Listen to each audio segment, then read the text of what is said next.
Assalamualaikum warahmatullahi wabarakatuh. Waalaikumsalam warahmatullahi wabarakatuh. Waalaikumsalam warahmatullahi wabarakatuh. Alhamdulillahi rabbil alamin. Assalatu wassalamu ala sayyidil mursalin wa imamil muttaqin sayyidina Muhammadin wa ala alihi wa ashabihi ajma'in. Amma ba'd. Teman-teman, peserta kuliah teori-teori komunikasi yang dirahmati oleh Allah, khususnya kelas B, alhamdulillah kita bertemu kembali di dalam perkuliahan kita. Setelah kemarin kita libur akhir Ramadan, Idul Fitri, kemudian kita buka dengan ujian capaian pembelajaran pertama, kemudian kita ada kuliah tamu, Profesor Nuria Pesan Miguel, dan pagi ini kita back to normal, melanjutkan perkuliahan kita, dan kita pada kesempatan ini melanjutkan kembali presentasi dari teman-teman. Mari kita buka kelas kita pada pagi ini dengan membaca basmalah bersama-sama.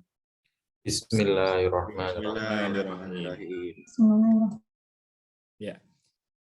Teman-teman, terkait dengan kuliah tamu kemarin, maka kemarin itu dianggap sebagai satu pertemuan. Nah, mohon maaf kemarin waktu saya add session itu ada kesalahan tanggal, jadi teman-teman tidak bisa presensi. Maka nanti akan kita presensikan melalui sistem. Jadi nanti kita akan kirim di WA, ya, WhatsApp, kita minta list nama dan NIM teman-teman yang kemarin hadir. Baik, selanjutnya pada pagi ini kita akan presentasi kelompok 4 terkait dengan interpersonal deception theory. Jadi teori kalau ada yang mengatakan penipuan, ya, ada penipuan, ada juga penyamaran. Dalam hubungan interpersonal itu ada kebohongan yang kadang-kala dibangun. Nah, untuk itu kita ke kelompok 4 ya, untuk menyampaikan presentasinya. Untuk itu kepada teman-teman dari kelompok 4 waktu dan kesempatan kita berikan, dipersilahkan.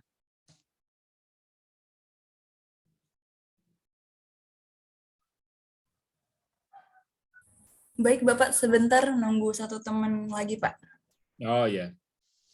Bisa dikontak temannya misalkan.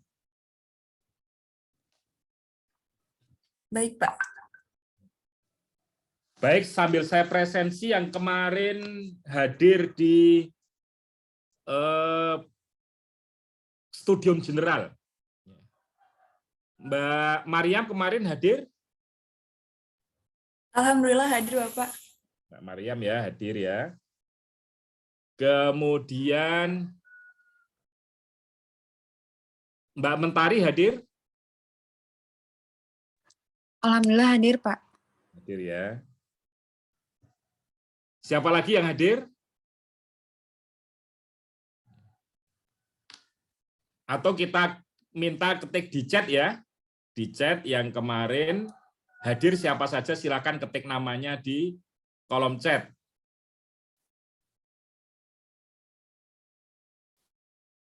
Silakan ketikkan nama dan kata hadir gitu aja.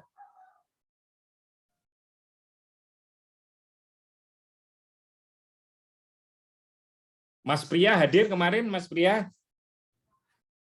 Kemarin hadir tapi online, Pak, saya, Pak. Hadirnya online nggak apa-apa, yang penting hadir ya, nanti kita cekan ya.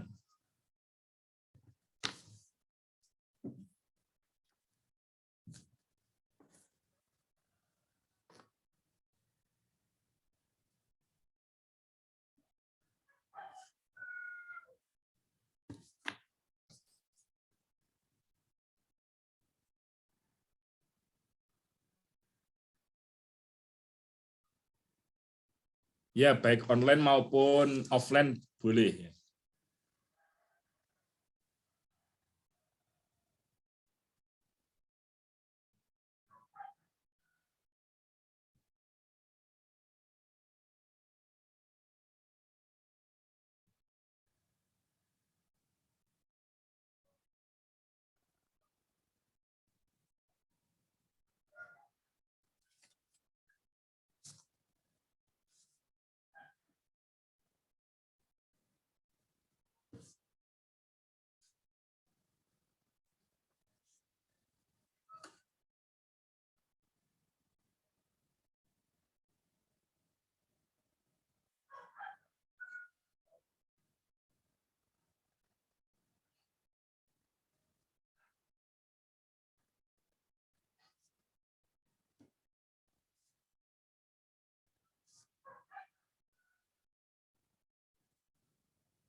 Baik Bapak, Alhamdulillah kelompok saya sudah hadir semuanya Pak.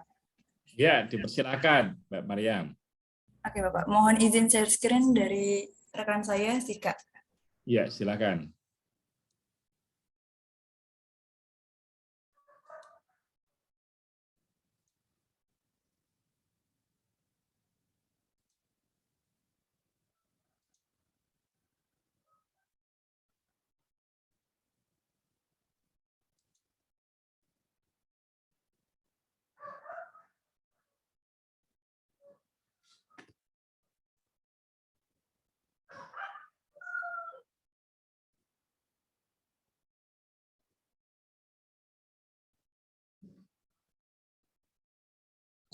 Apakah sudah terlihat?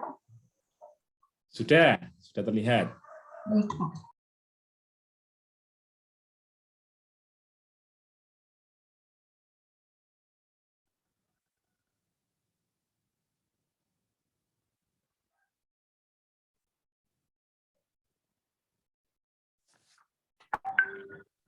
Permisi Bapak, suara saya terdengar? Ya, terdengar dengan baik. Oke. Bismillahirrahmanirrahim. Assalamualaikum warahmatullahi wabarakatuh. Waalaikumsalam warahmatullahi wabarakatuh. Selamat pagi Bapak dosen dan teman-teman semua yang insya Allah dirahmati oleh Allah. Pertama-tama, marilah kita panjatkan puji syukur kepada Allah karena telah memberikan rahmat-Nya kepada kita semua, sehingga kita dapat melaksanakan kuliah online pagi ini tanpa ada halangan apapun. Perkenalkan, kami dari kelompok 4 yang beranggotakan saya sendiri, Anissa Nur Hasanah, dan teman saya, Maryam Andalib, serta Sika Nur Pratiwi. Di sini kita akan menyampaikan materi tentang intrapersonal deception theory atau teori kebohongan. Untuk mempersingkat waktu, langsung saja kepada teman saya, Maryam Andalib, menyampaikan materi yang pertama.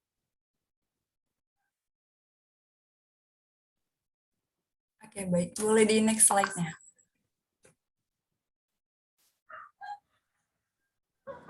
Sejarah lahirnya teori. Dalam ilmu komunikasi, berbohong memiliki teori tersendiri yang membahasnya, yakni interpersonal deception theory atau teori penipuan antar individu. Teori ini dikemukakan dengan berbagai alasan, salah satunya karena adanya proses memanipulasi pesan dengan kebohongan. David Buller and Judy Bergen, di mana Judy telah menjadi kontributor terbesar terhadap pemahaman kita tentang komunikasi. Judy telah membuktikan juga dirinya dengan merumuskan beberapa teori komunikasi interpersonal, adaptasi, teori pelanggar harapan, dan teori penipuan antar individu. David Buller and Judy Bergen mendefinisikan konsep kebohongan sebagai suatu pesan yang dengan sadar disampaikan oleh pengirim untuk menimbulkan kepercayaan atas kesimpulan palsu bagi penerima pesan.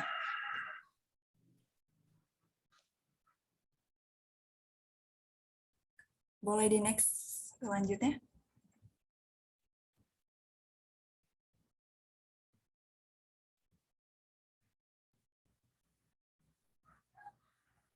Yang kedua ada perumus interpersonal deception theory. Pencetus dari interpersonal deception theory atau teori penipuan antar pribadi adalah Judy Bergen dan David Buller.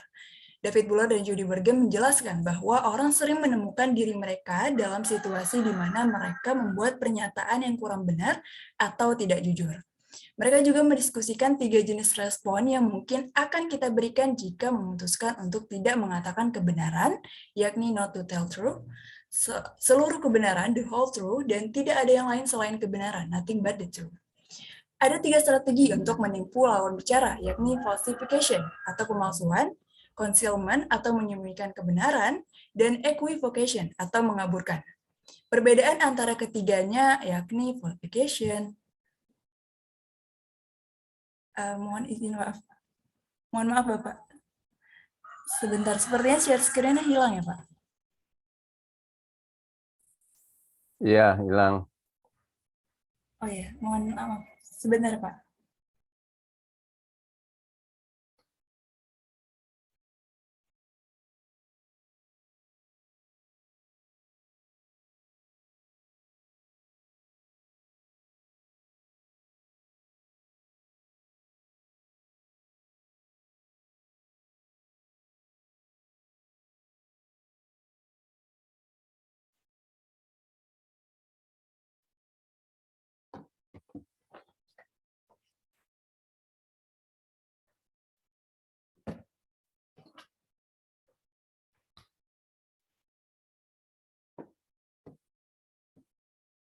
Mohon izin Pak, apa sudah terlihat kembali?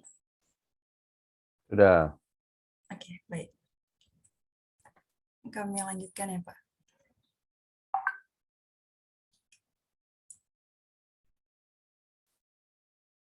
Masuk ke perumus interpersonal deception theory. Di sini ada 3 strategi untuk menipu lawan bicara, yakni ada falsification atau pemalsuan, concealment atau menyembunyikan kebenaran, dan equivocation atau mengaburkan. Perbedaan antara ketiganya yakni falsification atau pemalsuan, yakni menciptakan sebuah fiksi. Concealment atau menyembunyikan kebenaran berarti menyembunyikan rahasia, dan equivocation atau mengaburkan digunakan untuk menghindari masalah. Ketiga strategi dan pesan tersebut berada di bawah konsep payung penipuan yang ditetapkan oleh Buller-Bergen dan sebagai sebuah pesan yang secara sadar dikirim oleh pengirim untuk menumbuhkan keyakinan atau kesimpulan palsu oleh penerima. Untuk materi selanjutnya saya kembalikan kepada moderator. Baik, terima kasih Andalip. Materi selanjutnya akan disampaikan oleh Sika Nur Pratiwi. Pada Sika, dipersilakan.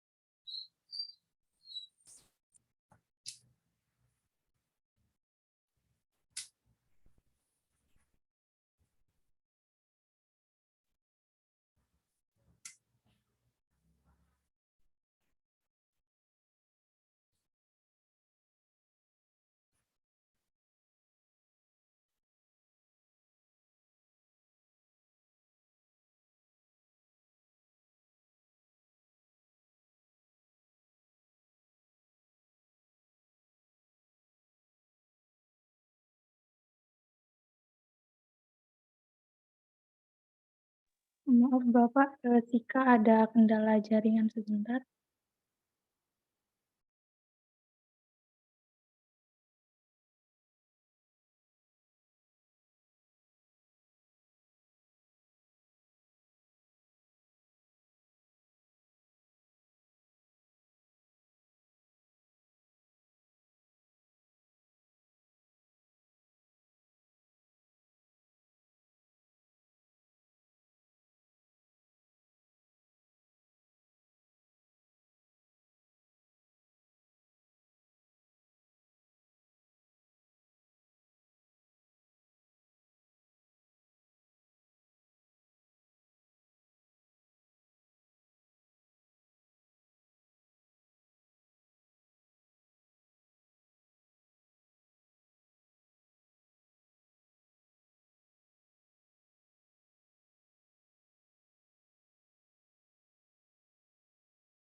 Oke Bapak, sepertinya rekan saya ada kendala jaringan, jadi mohon izin untuk saya lanjutkan.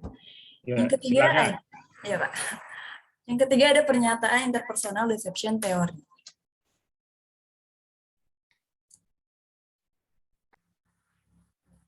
Pada awal 1990-an, David menyatakan perlunya teori penipuan antar pribadi menjelaskan interaksi antara penipu aktif dan detektor yang berkomunikasi dengan beberapa motif yang saling mempengaruhi satu sama lain. Ada dua jenis ide teori penipuan antar pribadi. Yang pertama, komunikasi antar pribadi yang bersifat interaktif, yakni penipuan dilakukan dengan memanipulasi informasi, entah itu melalui pemalsuan, penyembunyian kebenaran, atau pengaburan atau dalih. Pembohong akan menggunakan kata-kata untuk mencapai tujuan mereka. Dan yang kedua ada penipuan strategis menuntut upaya mental. Perasaan utama emosi yang menyertai penipuan adalah rasa bersalah dan kecemasan. Contoh kasus penerapan interpersonal deception teori secara umum akan dilanjutkan oleh rekan saya, Anissa. Oke, terima kasih. Contoh kasus penerapan intrapersonal deception teori secara umum. Salah satu cuitan datang dari seorang artis dan politisi Rachel Maryam yang diunggah pada tanggal 2 Oktober 2018. Kronologi pernyataan berantai yang beredar perihal masalah penganiayaan ini adalah bahwa Ibu Ratna Sarumpait mendapatkan penganiayaan oleh 3 orang tidak dikenal pada tanggal 21 September 2018 di sekitar Bandara Hussein Sastra Negara Bandung, Jawa Barat. Pernyataan berantai tersebut dibenarkan oleh beberapa pihak pendukung yang sudah mengkonfirmasi atau bertemu secara langsung. Bahkan, kasus tersebut diyakini memiliki motif politik di balik penganiayaan tersebut. Namun dari informasi yang didapatkan, ternyata terdapat kebohongan publik bahwasannya Ibu Ratna Sarumpait tidak dianiaya, melainkan dia mengalami gagal operasi plastik. Contoh kasus dari kronologi tersebut, Ibu Ratna Sarumpait menjelaskan awal terbangunnya skenario kebohongan tersebut memanipulasi informasi yang pertama kali dilakukan oleh beliau berada dalam lingkup yang lebih sempit, yaitu lingkup keluarga. Konsep kebohongan dari teori antar pribadi sebagai suatu pesan yang dengan sadar disampaikan oleh Ibu Ratna untuk menimbulkan kepercayaan atas kesimpulan palsu bagi publik. Next slide. Yang terakhir ada contoh penerapan interpersonal deception theory dalam dakwah. Next. Dalam kehidupan bersosial, kita mengenal adanya istilah berbohong demi kebaikan. Biasanya dilakukan untuk memuji orang lain yang tidak sesuai dengan kenyataan supaya tidak menyakiti perasaan orang tersebut, atau sekedar untuk menghindari konflik. Akan tetapi, berbohong demi kebaikan dengan tujuan tertentu tetap saja masuk ke dalam tindakan yang tidak dibenarkan, karena tentu saja bisa merugikan orang lain dan juga diri sendiri. Walaupun pada dasarnya berbohong hukumnya haram, tetapi dalam keadaan tertentu, Islam memberikan kelonggaran. Salah satu contohnya, dari Ummu Kalsum radhiyallahu anha, ia berkata, saya tidak pernah mendengar Rasulullah Shallallahu Alaihi Wasallam memberikan kelonggaran berdusta kecuali dalam 3 hal. Yang pertama, orang yang berbicara dengan maksud hendak mendamaikan. Yang kedua, orang yang berbicara bohong dalam peperangan. Yang ketiga, suami yang berbicara dengan istrinya serta istri yang berbicara dengan suaminya mengharapkan kebaikan dan keselamatan atau keharmonisan rumah tangga. Ya, itu tadi presentasi dari kelompok kami.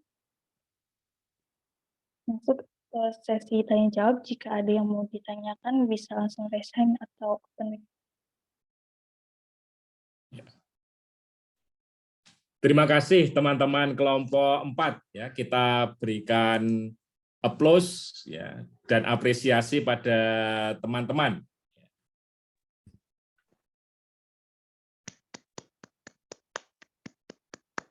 Ya, terima kasih.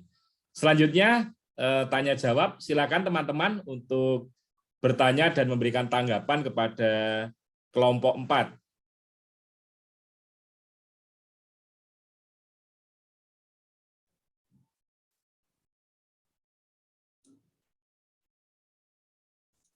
Baik, izin bertanya, Bapak. Ya, silakan Mbak Mentari. Ya, maaf sebelumnya saya belum bisa open kamera karena di sini saya lagi gigitin laptopnya juga. Jadi ini tadi kan saya sangat mengapresiasi presentasi yang sangat luar biasa dari kelompok 4. Oke, jadi tadi yang saya tangkap kebohongan apapun sebenarnya itu tidak bisa dibenarkan kecuali dalam saat-saat tertentu ya diberi kelonggaran dalam Islam. Nah, kemudian teori yang penipuan ini maksudnya digunakan atau fungsi tujuan sebenarnya untuk apa? Apakah bisa bisa diberikan contoh untuk dipraktekkan dalam sehari-hari gitu. Jadi tujuannya kalau kita mempelajari ini itu apa dan kegunaannya apa dari teori ini kalau kita gunakan untuk keseharian kita. Terima kasih. Silakan langsung ditanggapi dari kelompok 4. Ya, pertanyaannya ditampung dulu, Pak. Oh ya, baik. Masih ada, kita buka 2 pertanyaan, jadi masih bisa 1 lagi.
Bapak, saya izin bertanya. Silakan.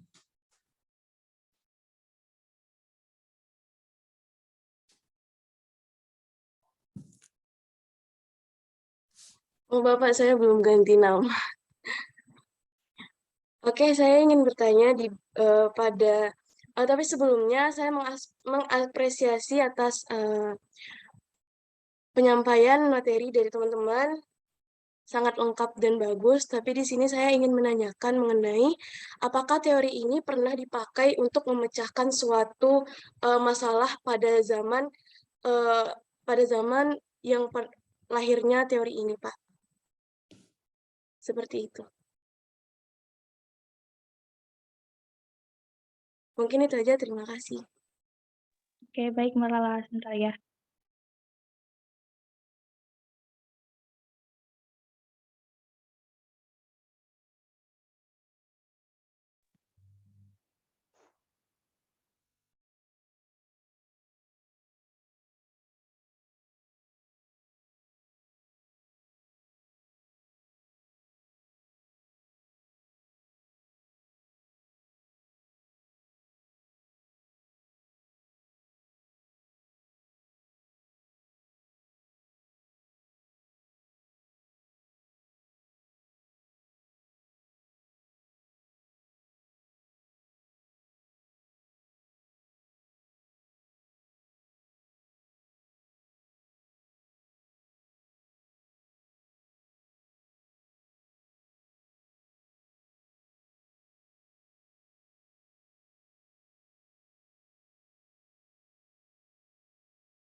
Baik, Pak, izin menjawab atas pertanyaannya Mbak Mentari.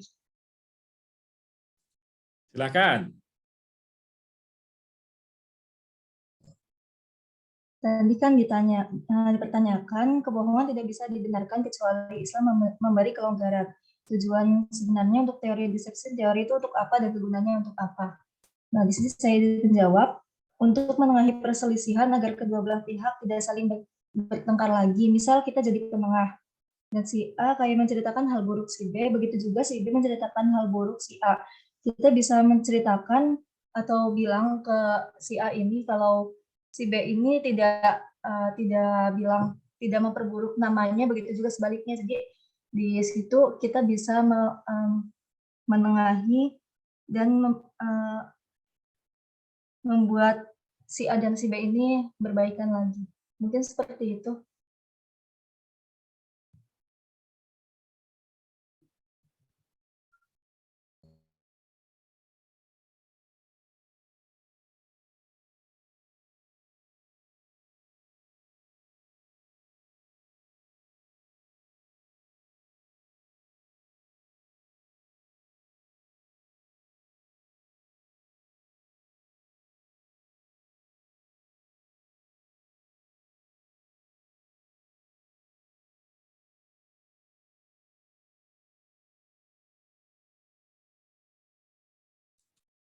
Bagaimana dengan penanya dan penanggap? Silakan. Oke, baik. Terima kasih Pak atas jawabannya.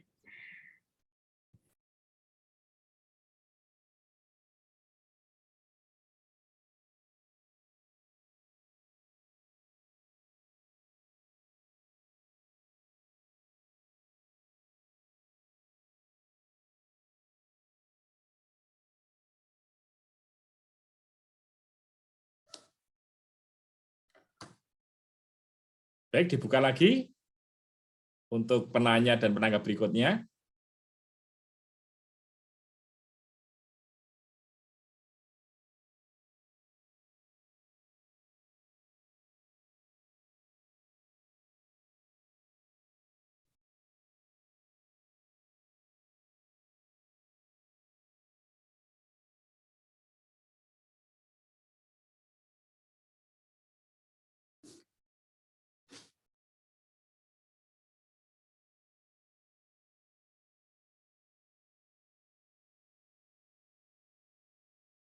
Mungkin ada tambahan dari teman-teman kelompok 4 sebelum waktu dan tempat kita haturkan pada Pak Yamin.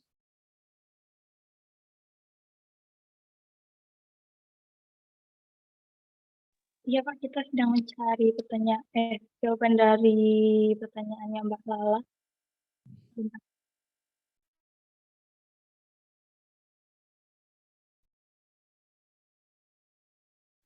Baik, Bapak mohon izin menjawab dari pertanyaannya Lala. Jadi kurang lebih pertanyaannya, apakah teori ini pernah dipakai gitu ya sebelumnya? Nah, di sini perumus teori yakni David Buller dan Judy Bergen, bahwasanya mereka menemukan situasi di mana ada orang-orang yang melakukan kebohongan atau pemalsuan seperti itu, di mana untuk menghindari baik itu memanipulasi ataupun untuk menghindari atau menyakiti perasaan seseorang. Nah, teori ini sendiri digunakan untuk mencari tahu sebab dan latar belakang dari mengapa seseorang ini bisa berbohong seperti itu. Jadi fungsi dari teori ini sendiri untuk mencari kebenaran dan juga latar belakang dari kenapa memang seorang itu berbohong. Jadi apa yang ditanyakan Lala, apakah pernah dipakai? Tentu jadi teori ini untuk mengkaji suatu kebenaran dari aslinya seperti itu. Apakah dapat dipahami, Mbak Lala?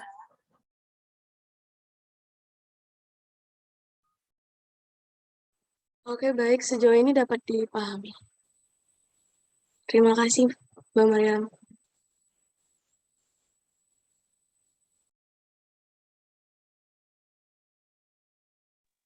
Mungkin cukup untuk sesi tanya jawabnya, Pak.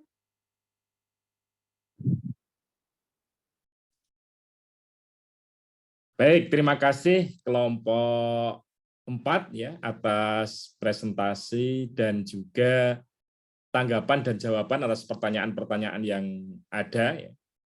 Jadi kita nanti akan menemukan banyak profesi sebetulnya yang perlu mengetahui fenomena ini, fenomena kebohongan.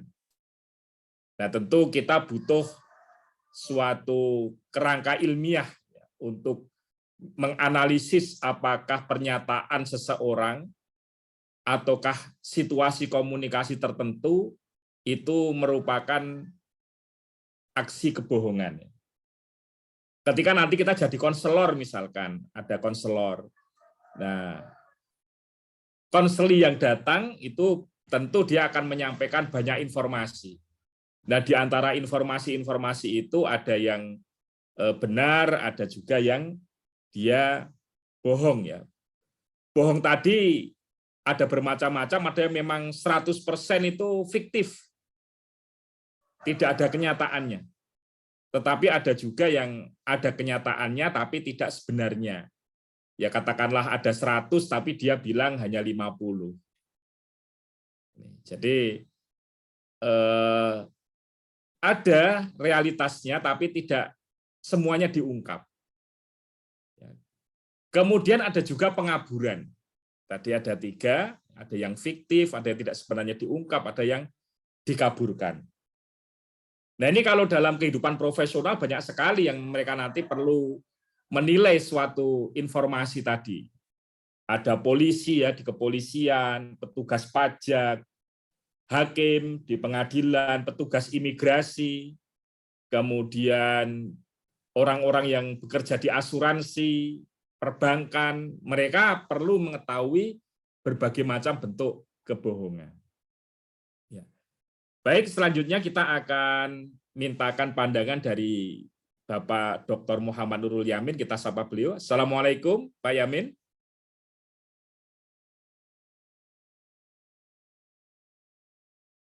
Masih mute, Pak Yamin. Assalamualaikum warahmatullahi wabarakatuh. Waalaikumsalam. Waalaikumsalam warahmatullahi wabarakatuh. Monggo silakan Pak Yamin. Ya. Alhamdulillahirabbil alamin. Wassalatu wassalamu ala asrofil anbiya'i wal mursalin. Nabiyina Muhammadin sallallahu alaihi wa ala alihi wa sahbihi ajmain.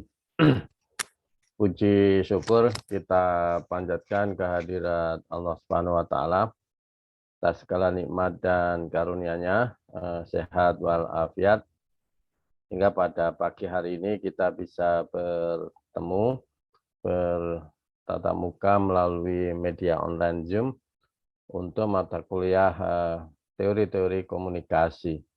Dan hari ini, tadi paparan yang disampaikan oleh kelompok 4 mengangkat tentang deception theory, interpersonal deception theory.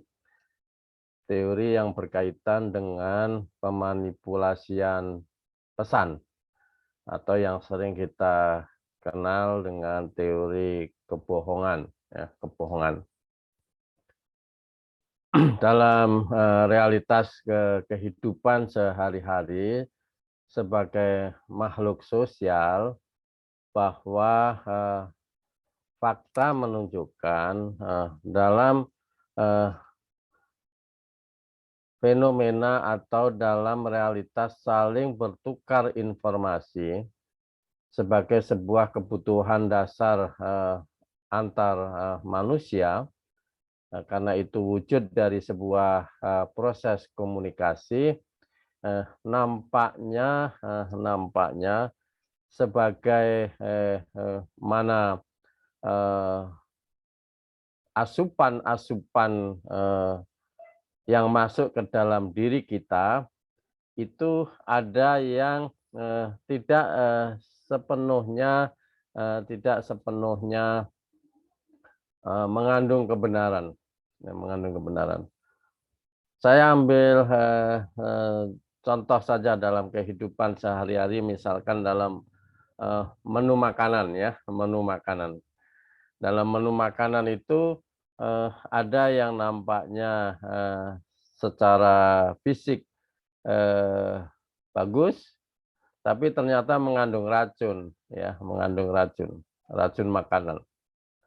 Tapi juga kadang kita menyaksikan atau melihat, mengamati, mengalami makanan yang nampaknya secara fisik itu tidak bagus, ya, tidak bagus, tetapi sebenarnya itu justru hal yang bagus dalam konteks asupan yang menyangkut gizi misalkan. Ya. Nah, manusia itu juga memerlukan asupan gizi, bukan hanya gizi material tadi, ya, gizi material dalam bentuk makanan, tetapi juga asupan dalam bentuk informasi, ya, informasi. Mungkin ada informasi yang nampaknya bagus, tapi sebenarnya itu mengandung racun karena mengandung kebohongan.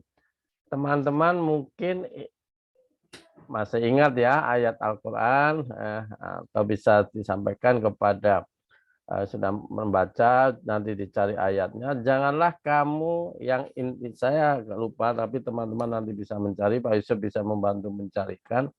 Jangan mudah tertegun, takjub dengan orang-orang yang secara verbal communication-nya bagus, ya, gitu. Jangan mudah ya, karena bisa saja apa yang Anda lihat, Anda dengar itu memiliki makna sebaliknya. Nah, saya lupa di ayat surat apa, ayat berapa ya, yang menceritakan tentang ciri-ciri orang Munafikun, Pak, itu, Pak. munafik. Iya, ciri-ciri orang munafik, orang fasik itu adalah dari sisi komunikasi verbal itu sangat bagus. Nah, biasanya komunikasi verbalnya itu seperti apa? Nah, nanti kita akan lihat analisis dalam komunikasi, ya, komunikasi. Sehingga karena komunikasi itu menjadi satu kebutuhan antar manusia, tetapi kan tidak semua manusia dalam relasi antar manusianya punya etikat yang baik, ya, punya etikat yang baik. Saya ambil contoh ya, ini sederhana juga. Teman-teman mungkin sering membeli di toko ya, yang menyangkut kemasan, ya, kemasan, beli apalah ya. Kemasan dalam konteks komunikasi dia pesan, ya, pesan. Pesan apa kira-kira kemasan itu?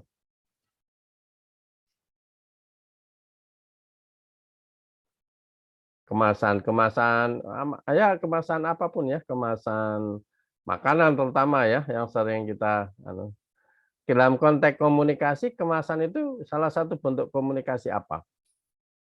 Verbal, Pak. Kemasan loh. Oh. Bungkus gitu ya, atau kemasannya itu bentuk komunikasi apa? Non-verbal, Pak. Non-verbal. Oke, non-verbal. Mungkin teman-teman pernah membeli sebuah produk dalam satu kemasan yang nampaknya dia berisi penuh, ya, utuh. Misalkan dalam bentuk cup ya, atau gelas atau semacam toples, ya, toples. Ternyata di dalamnya itu dia lapisan bawahnya itu, dasarnya itu tidak sama dengan lapisan yang sampai bawah, dia akan menjorok ke dalam, ya kan? Sehingga nampaknya barang itu besar, barang itu isinya banyak, tapi ternyata sebenarnya isinya sedikit. Pernah nggak itu? Nah, itu salah satu bentuk tadi manipulasi pesan. Ada sesuatu yang ada banyak tadi ya, ada pemalsuan, ada menyembunyikan ya, ada pengaburan. Intinya apa? Dalam konteks relasi antar manusia itu yang menjadi satu catatan bagi kita bersama adalah, apalagi kita sebagai orang yang mempelajari komunikasi, tetap dalam posisi bukan waspada ya, kalau waspada itu seolah-olah kayak bencana ya, dalam posisi tingkat kesadaran yang maksimal. Apapun pesan yang kita terima. Karena dengan tingkat kesadaran yang maksimal, kita bisa memiliki deteksi diri yang kuat, sinyal-sinyal imun komunikasi yang kuat untuk mendeteksi apakah pesan ini itu jujur, dimanipulasi, ada disembunyikan, atau dikaburkan. Nah, itu feel kita orang komunikasi akan bisa menangkap. Nah, ketika kesadaran ini goyang, ya, maka yang kemudian sering kita jumpai adalah orang mengalami ketertipuan.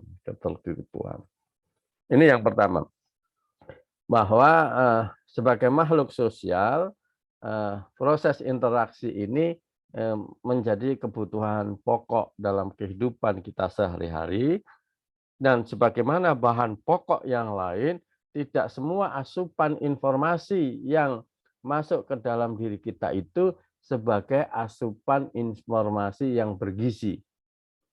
Di dalamnya ada informasi yang beracun, ada yang informasi tidak bergizi, ada informasi yang tidak memberi manfaat atau bahkan membahayakan. Nah, itu bisa dideteksi melalui dan itu dipelajari melalui apa yang kita kaji hari ini. Kira-kira teman-teman bisa nggak mendeteksi ciri-ciri pesan yang mengandung kebohongan? Apakah kebohongan itu berupa pemalsuan atau penyembunyian sebagian informasi atau pengaburan makna? Kira-kira pengalaman praksis yang pernah dialami seperti apa? Atau Anda bisa menyaksikan seperti apa? Tanpa punya pretensi untuk menyalahkan atau berpraduga yang tidak baik. Tapi ini dalam konteks kajian akademik, fenomena-fenomena itu perlu juga diungkap, disaringkan. Biasanya seperti apa? Mungkin terlihat dari gerak-geriknya, Pak. Gerak-geriknya seperti apa? Bola mata yang terlalu sering memutar atau melihat ke atas. Bola mata yang ya. Oke, gimana kira-kira penjelasan lebih lanjutnya? Apakah setiap orang, kenapa Mbak Artiami ini mempunyai asumsi orang kalau diajak bicara gerak-gerik matanya itu mengarah ke atas tadi ya, lebih ke arah. Gimana penjelasan lebih lanjutnya? Dari ada beberapa bacaan yang saya baca itu kalau seseorang berbicara terlalu sering bola mata ini menghadap ke atas, berarti dia sedang mengingat sesuatu atau sedang mencoba mencari jawaban lain dari jawaban yang sebenarnya. Oke. Ada yang ingin menambahkan lagi terkait dengan mungkin yang punya pandangan terkait dengan salah satu yang perlu dideteksi dalam menerima informasi dari seseorang, maka salah satunya adalah perhatikan bola matanya. Bola matanya. Bukan berarti saya mengajarkan Anda untuk setiap kali ketemu orang ngomong terus dipandang mata, itu bukan berarti begitu ya. Tapi itu salah satu kemampuan deteksi diri ya, deteksi diri ya. Apalagi silakan yang mau komentar. Mungkin ini Pak, kalimatnya tidak konsisten Pak. Kalimat tidak konsisten apa misalkan? Ya. Jadi misalnya dia pertama bicara A, kemudian pas ditanyakan kembali dia bicaranya jawab yang lain Pak, alasan lain. Oke. Di jawaban yang tidak konsisten. Menurut yang saya baca, kenapa orang yang berurusan dengan hukum, ya, dengan kepolisian misalkan, ya, itu dia dipanggil beberapa kali, itu pertanyaannya sama. Apa maknanya itu? Ya. Tadi berkaitan dengan konsistensi. Nah, persoalannya adalah ya kalau kita sering berinteraksi dengan orang itu, ya toh? Kita ketemu hari ini, ketemu lusa, ketemu berikutnya, kok tidak sama. Nah, kita bisa berkesimpulan ini nggak konsisten ini informasinya nggak bisa A1 ini, ya kira-kira nggak bisa. Tapi kalau kita baru ketemu, ada orang tiba-tiba nemui Anda atau Anda kebetulan pas bertemu di satu kesempatan, ya, ada orang menawarkan sesuatu, ya,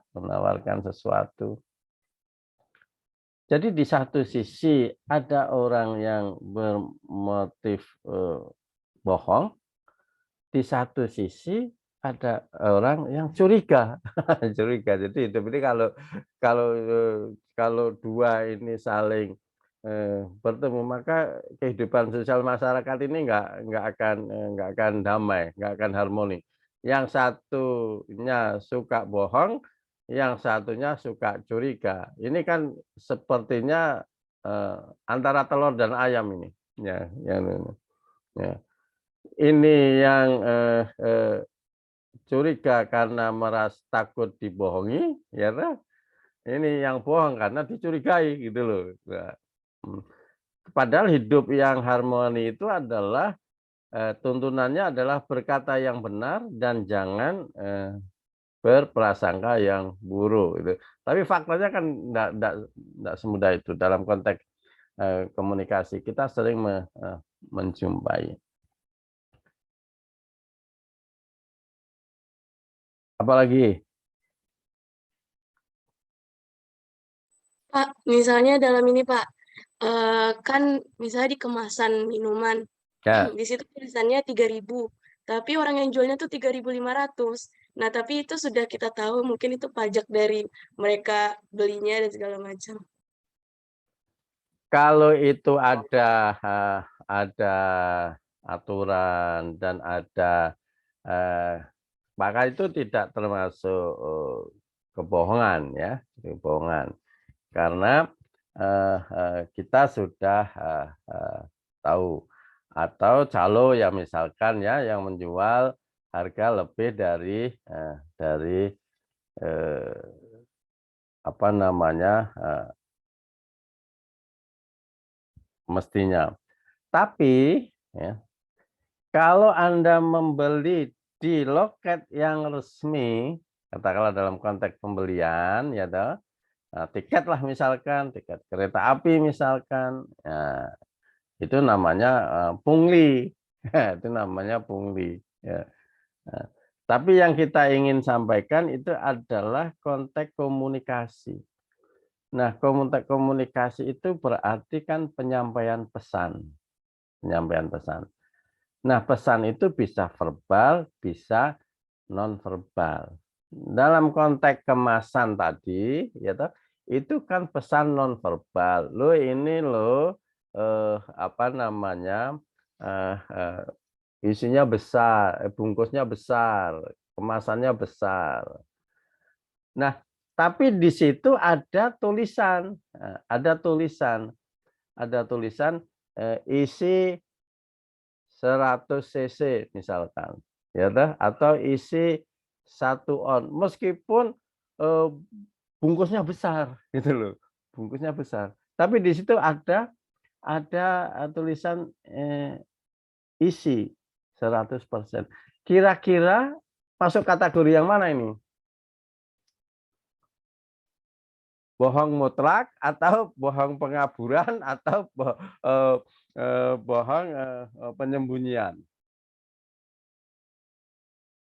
Ini gelas besar, bungkusnya, kemasannya ya besar.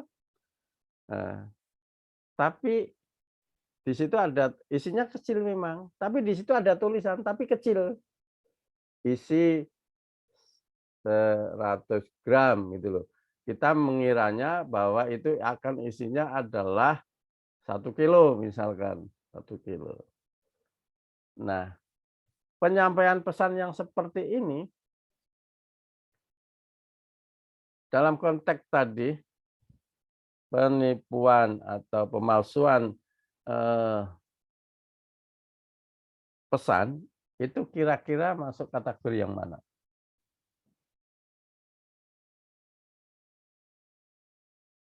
Bapak, Iya. kategorinya ada yang penyembunyian nggak sih, Pak? Penyembunyian. Apa yang disembunyikan dalam konteks tadi itu kira-kira menurut Anda? Ukurannya, Pak. Ukurannya yang disembunyikan. Ukuran aslinya kan? Atau isi aslinya. Isi aslinya tidak disembunyikan. Wong dia ditulis 100 cc misalkan gitu loh. Cuma wadahnya aja yang besar gitu loh. Wadahnya aja yang besar. Nah, ini namanya trik ya. Itu namanya pengaburan ya. Kita menjadi kabur antara isi yang besar atau yang banyak dengan ternyata antara fakta dan kenyataannya. Jadi makna yang bisa kita ambil pelajaran adalah juga dalam realitas kehidupan sehari-hari ini dalam konteks teori kebohongan atau pemalsuan mana ini banyak sekali ya, banyak trik-triknya, banyak. Sehingga kita mesti memahami ini. Nah, pertanyaannya adalah apakah itu selalu negatif? Ya kan? Nah, tadi saya akan masuk yang bagian ketiga, nyinggung sedikit tadi yang disampaikan oleh pemerasaran, saya kira bagus sekali. Tadi juga masuk ke memberi contoh yang umum dengan kasusnya Ratna Sarumpait dan kemudian memberi contoh kasus pada dalam perspektif Islam atau kebohongan yang tadi ada pelonggaran. Saya ambil contoh tadi kalau nggak salah saya baca slide terakhir itu salah satu dari hadis yang diriwayatkan itu adalah dalam konteks menjaga harmoni keluarga. Ya nggak? Di bagian 3 ya, kalau saya tidak salah ya. Ya. Contohnya apa kira-kira? Ini calon-calon kira-kira apa? Bahwa suami atau istri boleh longgaran dalam hal penyampaian pesan itu tidak sesuai faktanya. Contohnya apa ini? Ini masuk sedikit ke ini sudah remaja ya, sudah dewasa. Apa kira-kira bagi suami kok boleh bohong terhadap istri atau istri boleh bohong terhadap suami dalam konteks tadi keharmonisan keluarga. Tadi kan ada juga dalam konteks mendamaikan ya. Kalau dalam konteks mendamaikan itu kan ada satu riwayat, ada orang mencari Rasulullah yang tanya apakah tadi ada orang yang lewat di sini. Rasulullah mengatakan tidak ada yang lewat di sini. Karena memang orang itu diminta sembunyi di rumah Rasulullah kan jadi nggak lewat itu. Kalau lewat kan melewati. Tapi ini kan enggak. Nah ini teori ini penting untuk diplomasi juga ya, mempelajari teori ini kalau Anda nanti minat di diplomasi, tetapi bagaimana diplomasi yang tadi dalam konteks yang masih dalam etika komunikasi. Nah, kira-kira apa? Kira-kira dalam kehidupan rumah tangga ini? Gimana? Izin menjawab, Pak. Ya, silakan.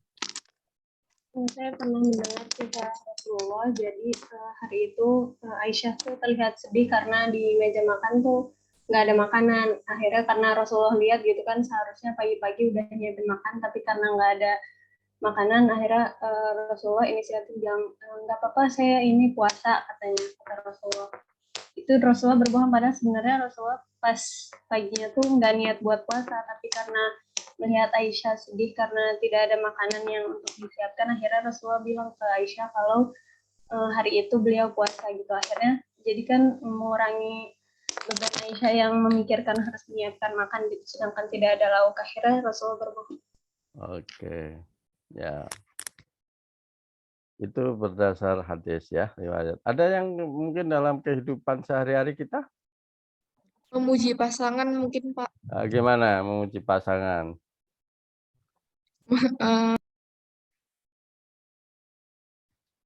Mungkin memuji telah memberikan sesuatu, padahal kurang suka dengan apa yang diberikan.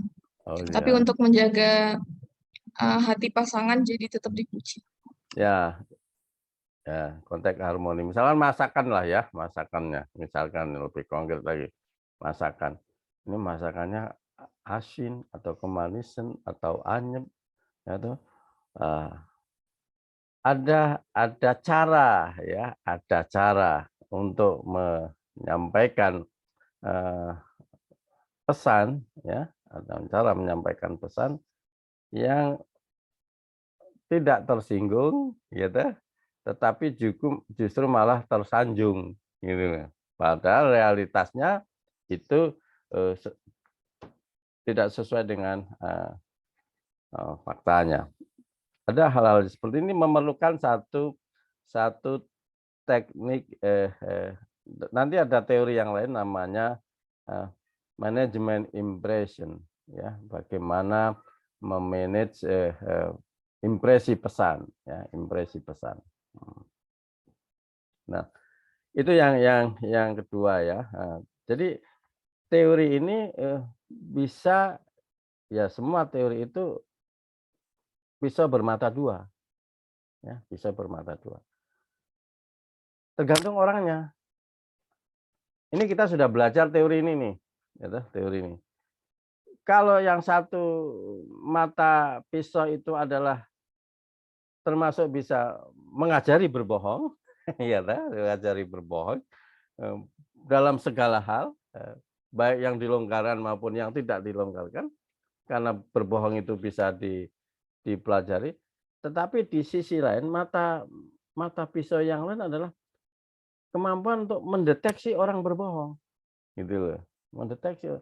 Dengan belajar teori ini kita bisa mendeteksi orang berbohong. Mendeteksi orang berbohong itu bisa dilihat dari struktur pesan komunikasinya, ya. Struktur pesan komunikasinya biasanya adalah pesan-pesan yang tidak mengandung kepastian. Anda sudah tanya ini, sudah seminggu kok tidak dijawab? Atau kira-kira makna apa yang disampaikan? Atau jawabannya bersayap. Maka di dalam bahasa, dalam tradisi Jawa atau dalam filsafat Jawa atau dalam budaya Jawa itu ada yang namanya budaya basa-basi. Anda percaya nggak dengan basa-basi? Basa-basi itu isinya positif atau negatif biasanya. Bahasa gaulnya adalah PHP, ya kan? Memberi harapan palsu. Itu bisa dikaji dengan teori ini. Biasanya orang yang PHP itu bagaimana konten pesannya? membual. Ya kan? Yang namanya membual itu gimana? Apakah pesannya itu cekak, ringkas, atau pesannya itu berbuih-buih? Nah, cirinya adalah satu, kalau ada pesan yang berbuih-buih, yang mengandung janji. Tapi kalau buih kayak bahasa dalam konteks penulisan berbeda ya. Tapi dalam konteks tadi penyampaian pesan untuk meyakinkan dengan pesan-pesan yang berbuih. Kemudian yang kedua,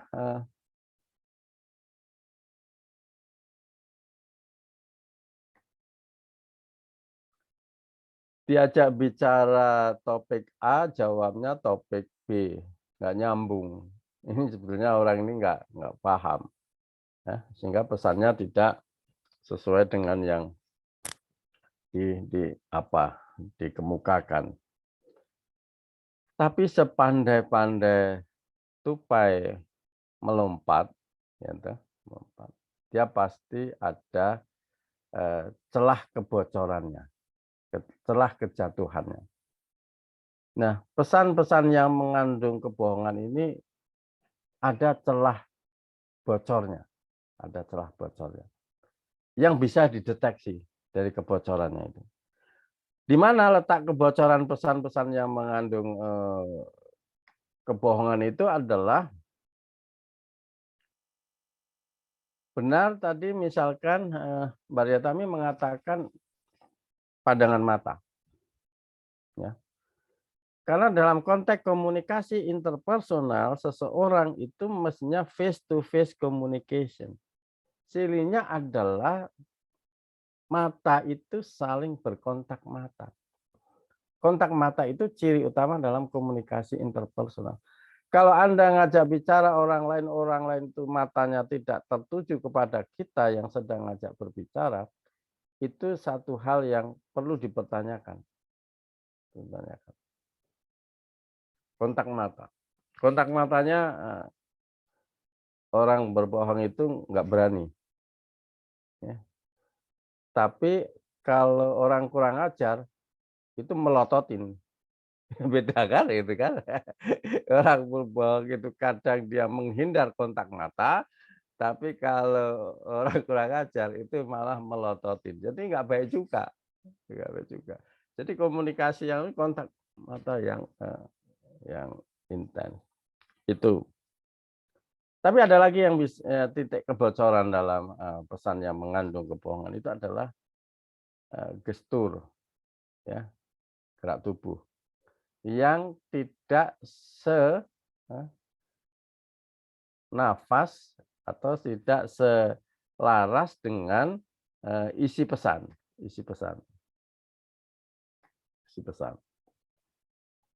Gestur bisa dideteksi. Nah, sejauh mana kemampuan kita mendeteksi, sejauh mana juga kekuatan sinyal kita menangkap sinyal-sinyal itu, gitu loh. Kalau radar kita nggak tajam ya nggak akan mampu. Nah, bagaimana cara mengasahnya? Ya sering berinteraksi dengan banyak orang dan banyak karakter. Yang ketiga, kebocoran pesan bohong itu adalah dalam konteks komunikasi itu adalah ekspresi wajah. Pada wajahnya, ekspresi wajah dalam komunikasi komunikasi nonverbal, kita sudah mempelajari salah satu fungsi bentuk komunikasi nonverbal, apakah itu ekspresi wajah, apakah itu gestur, itu adalah memperkuat pesan verbal. Sehingga kalau pesan verbal kok ekspresi wajah dan gestur lainnya tidak memperkuat, kita agak bertanya tentang keseriusan atau kebenaran pesan verbal. Meskipun lagi-lagi orang yang mempelajari teori ini dengan tujuan negatif, dia bisa bermain drama. Dia mengkombinasikan kemampuan verbalnya dan non verbalnya karena sudah belajar teori ini, gitu loh. saya akan berbohong nih kan dengan mempelajari teori supaya nggak bocor. Jadi pesan verbal saya juga latihan non verbalnya, gitu loh. Maka dia bisa menjadi pemain drama yang bagus. Tapi kalau dia berbohong secara alami akan bocor. Nggak pernah bohong kok bohong, ya, bisa dideteksi melalui tiga aspek dalam konteks komunikasi. Tapi bisa juga kebohongan ini bisa dideteksi melalui alat teknologi. Ya. Jadi, tapi ini bukan tugas kita, ya, tapi untuk pengetahuan kita. Kalau tugas kita adalah yang berkaitan dengan kebohongan itu bisa dideteksi dari proses interaksi komunikasinya. Tapi bisa juga dideteksi dengan teknologi dengan lie detector, alat penguji kebohongan. Nah, ini biasanya tim penyidik, ya, tim itu punya di KPK, di kepolisian, di kejaksaan itu punya, karena orang yang berbohong itu dalam anatomi struktur denyut jantungnya, napasnya berbeda. Ketika dia menyampaikan pesan yang tidak sesuai dengan hati nuraninya, itu bisa dideteksi. Sehingga kebohongan itu pada akhirnya akan terbongkar karena akan bocor juga. Nah, oleh karena itu teman-teman sekalian, kuliah kita hari ini satu hal yang sangat menarik dan jadi satu fenomena di dalam kehidupan kita sehari-hari.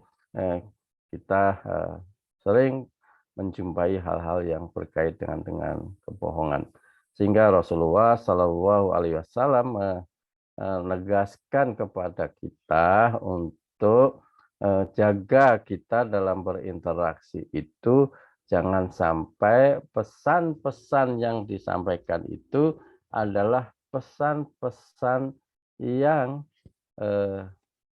palsu, ya, pesan palsu. Ada pesan yang disembunyikan, ya, Jadi ada informasinya tidak lengkap, karena informasi tidak lengkap itu yang sengaja, ya, namanya informasi tidak lengkap, sengaja disembunyikan, atau pengaburan pesan yang itu memang bisa sangat membahayakan dalam kehidupan bersama. Oleh karena itu Rasulullah mengingatkan salah satu ciri tanda orang munafik itu adalah idza haddasa kadzdzaba. Ketika bicara adalah dusta. Wa idza wa'ada ahlafa. Jika berjanji itu dusta. Itu menyangkut kebohongan semua. Wa idza tumina khana, ya. Nah, ini hadisnya, ya. Nah, oleh karena itu apa yang bisa kita ambil dari teori ini, teman-teman sekalian, bahwa dalam dunia interaksi kita sehari-hari ada banyak informasi yang masuk ke kita atau kita berinteraksi dengan orang lain, tetapi ketahuilah bahwa tidak semua informasi itu mengandung gizi informasi yang baik, tapi kadang mengandung informasi yang bohong dengan kategori-kategorinya. Dengan mempelajari teori ini kita bisa memahami bagaimana dalam batas-batas tertentu kita bisa melakukan satu manajemen komunikasi yang mampu menjaga harmoni, baik harmoni sosial maupun harmoni keluarga. Dan ini menjadi penting dalam hal diplomasi, dalam hal pendekatan dakwah kultural, dan lain-lain. Pada sisi yang lain juga dengan teori ini kita bisa memahami, memiliki satu pemahaman bahwa pesan komunikasi itu bisa dianalisis apakah pesan komunikasi itu mengandung kebohongan apa tidak. Saya kira itu Pak Yusuf kuliah kita pagi hari ini. Terima kasih. Kurang lebihnya mohon maaf. Assalamualaikum warahmatullahi wabarakatuh. Waalaikumsalam warahmatullahi wabarakatuh. Terima kasih Bapak. Terima kasih Pak Yamin. Ya. Dengan demikian usai sudah pertemuan kita hari ini. Ya. Jadi berbohong ini suatu hal yang ada ilmunya, kita bisa menganalisis atau mungkin dalam kondisi tertentu. Ya, tadi dalam 3 hal tadi oleh Rasulullah itu ada kelonggaran. Baik, mari kita akhiri pada kesempatan ini dengan membaca hamdalah bersama-sama. Alhamdulillahirrahmanirrahim. Jangan lupa untuk segera presensi melalui My Class, ya. Dan sampai ketemu pada kesempatan yang akan datang. Terima kasih. Assalamualaikum warahmatullahi wabarakatuh. Waalaikumsalam warahmatullahi wabarakatuh. Terima kasih Bapak. Semoga sehat selalu. Amin. Terima kasih Bapak. Amin. Terima kasih.